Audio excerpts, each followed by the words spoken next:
Grosso. Parabéns, Dom Sérgio, pelo trabalho pelos 16 anos. Passo a palavra agora para o deputado Eduardo Cury. Está na Voz do Brasil, presidente. Passo a palavra agora para o deputado Eduardo Cury, do PSDB de São Paulo. Obrigado, senhor presidente Paulo Ganimi, valoroso deputado novo do Rio de Janeiro, aqui demais senhores deputados, senhoras deputadas, um cumprimento especial aos nossos convidados de hoje, representante do Grêmio, o nosso bispo da Arquidiocese de Ponta Grossa, aos estagiários que estão nos visitando na pessoa da Carolina, lá de São José dos Campos, estagiários de Relações Internacionais, e aos todos que nos ouvem. Eu queria abordar aqui dois temas rapidamente, da maior importância, que estivemos discutindo e trabalhando ao longo dessas semanas, que é a reforma previdenciária, é a nova e o novo embate, o novo desafio, que é a reforma, que será a reforma tributária. Em relação à reforma previdenciária, primeiro ponto, eu gostaria de estarmos essa semana, aliás, quero comentar aqui o presidente da comissão, que está ali, deputado Marcelo Ramos, que conduziu brilhantemente essa primeira etapa na comissão para que pudéssemos votar aqui no plenário. Quero compartilhar que, na minha opinião, ou seja, se fosse o meu desejo, estaríamos essa semana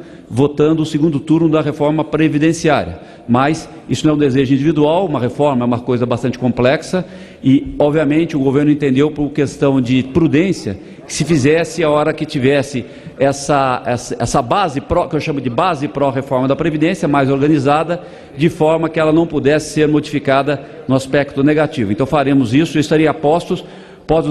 Acredito que eu e todos os deputados possam ser convocados sábado, domingo, finais de semana, porque essa matéria é de extrema importância. Poderíamos estar votando essa semana, não houve consenso, votaremos provavelmente na primeira sessão que assim puder. Eu quero tranquilizar as pessoas em casa.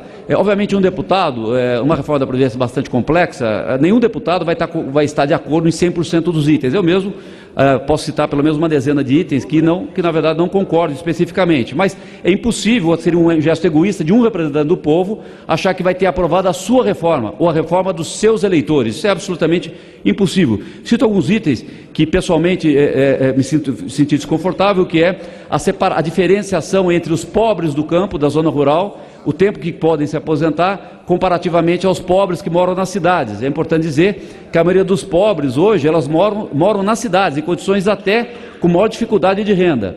Houve uma grande diferenciação no texto, acredito que isso possa ser corrigido no futuro. Um outro ponto que acredito que possa ser corrigido no futuro é uma diferenciação entre quem contribui mais cedo na reforma da Previdência. No meu entendimento, ela deveria ter um diferencial na hora do cálculo dessa aposentadoria, não do tempo, quando deve se aposentar, assim no cálculo dessa aposentadoria. Mas volto a dizer, seria extremamente egoísta um deputado achar que ele iria conseguir pautar 100% dos itens de uma reforma. O importante é que nós demos o primeiro passo e vamos aprimorar nos próximos anos.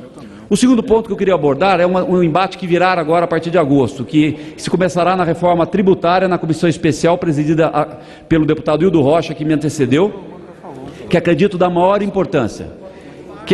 Quero compartilhar com os colegas e as pessoas que nos ouvem, que vou me entrincheirar. Fui designado membro titular, da mesma forma que da comissão, fiz parte da Comissão da Previdência, vou me entrincheirar na defesa intransigente, na defesa contra os impostos sobre consumo, impostos sobre a cadeia produtiva, impostos que na verdade são extremamente injustos, regressivos, encarecem os produtos do Brasil e na verdade eles, de uma forma, como eu disse, injusta, eles atacam os mais pobres, porque eles consomem 100% da sua renda.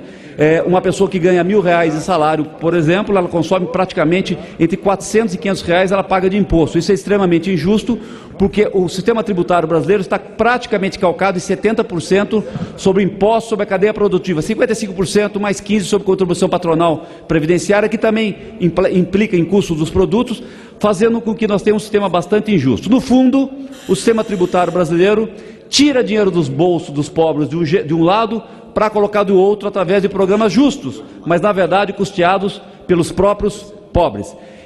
Eu trabalhei uma batalha para que nós reduzamos os impostos sobre consumo. Acredito que é absolutamente impossível reduzir a zero, porque esses impostos nós estamos falando de ICMS, IPI, PIS, COFINS,